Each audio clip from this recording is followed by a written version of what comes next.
Chelsea won, Newcastle won, Chelsea through to the semi-finals of the Carabao Cup on penalties, and what a game, boys and girls. It's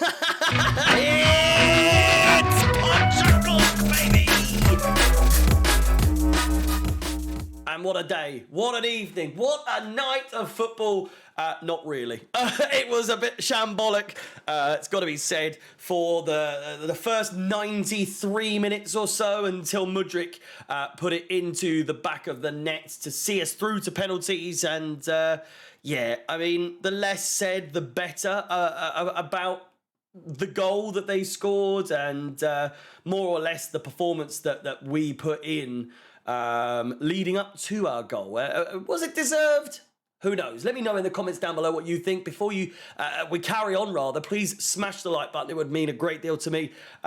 Subscribe, hit the bell notification to be notified of any future content on the channel. And with that said, let's delve in a little bit, shall we, into the performances. And whilst it doesn't necessarily matter now, I do wholeheartedly believe that Newcastle were the team to beat. Obviously, Liverpool are also now in the Carabao Cup alongside West Ham, who are obviously going to be a tricky customer as well.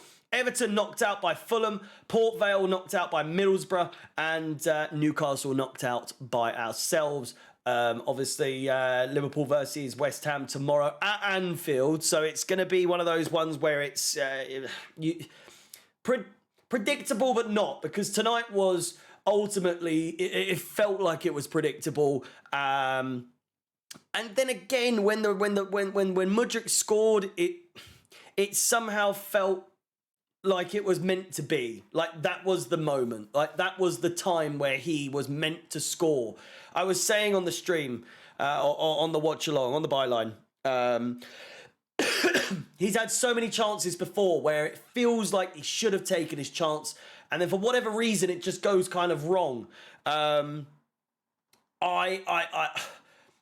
do think that was his chance. That was his moment. That was I wouldn't say his destiny. Hopefully he has more destiny ahead of him than that being his goal, a goal in the Carabao Cup quarterfinals. But nevertheless, it felt so poetic. It felt like the moment. It really did feel like this, for whatever reason, I don't think it's going to be the turning point for MUDRYK. We already saw that his head's still not necessarily where it needs to be when Ian Maatsen was fouled by Guimaraes towards the end of the game, and he decides to, full on like choke slam as if he's, Kane or the Undertaker. It shows that he still has a lot of maturing to go before we see too much in the way of, develop. My voice is pretty much gone at this point. Caicedo, we're looking at the replay now, just like 45 seconds into the game, and he's getting himself nearly sent off. VAR, there's been a few times this season and last season where we got very lucky that VAR wasn't in action when it wasn't in action. It's a straight red. It is a straight red, completely raking his studs down the calf, down the Achilles of I think it was Anthony Gordon, was it not? Who later goes off injured. Was it down to Caicedo? Was it not? Remains to be seen, but still, it is what it is. It discipline issues in this club. Gallagher's free kick or his booking, certainly unnecessary, much like his one last game, unnecessary. All of our bookings, Sterling's, can't quite remember. Oh, the dive, again, totally unnecessary, but it happens week in, week out, even from someone as inexperienced, or not inexperienced, but young, as MUDRYK, getting booked for a thing around the throat, to Sterling, who's the most experienced player on the pitch besides Thiago Silva, getting booked for silly shit like that. It's so unnecessary, and it needs to be worked on. Petrovic, one of the man of the matches today, purely because he saved the day with his penalties, obviously. A fantastic thing. Someone was asking before the game, What does he have to do to aid towards a run towards securing a place as first team goalkeeper with Sanchez now out injured? I would argue that it would be winning the game for Chelsea, and he did just that with his game winning penalty. Obviously, we had to score the next penalty to win anyway. In terms of if he didn't save it, we were maybe through. He made sure, though. He made sure. You can never be too sure with Chelsea these days. The whole defence realistically needs to fucking get a grip.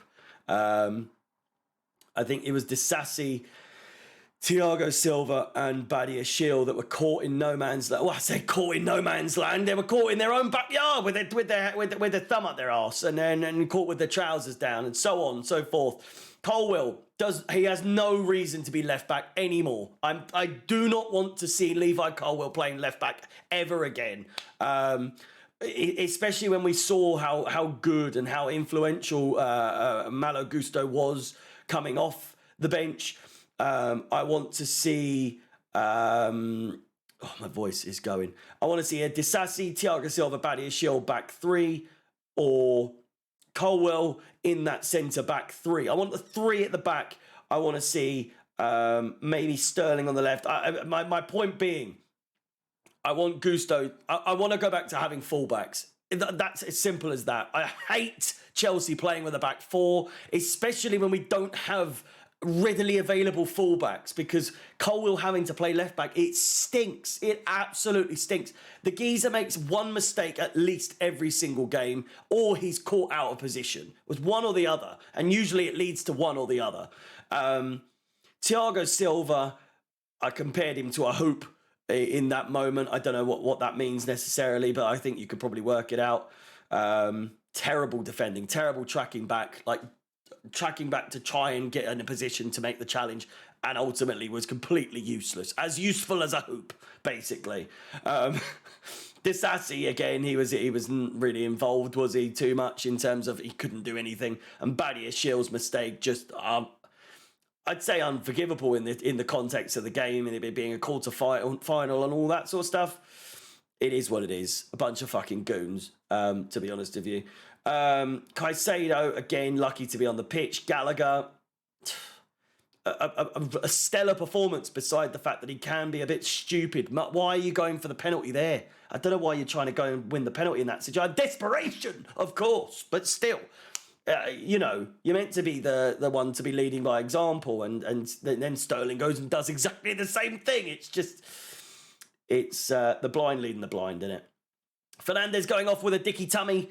Cole Palmer, an otherwise relatively quiet game. He had his moments where he was trying to get involved, but it just wasn't working necessarily.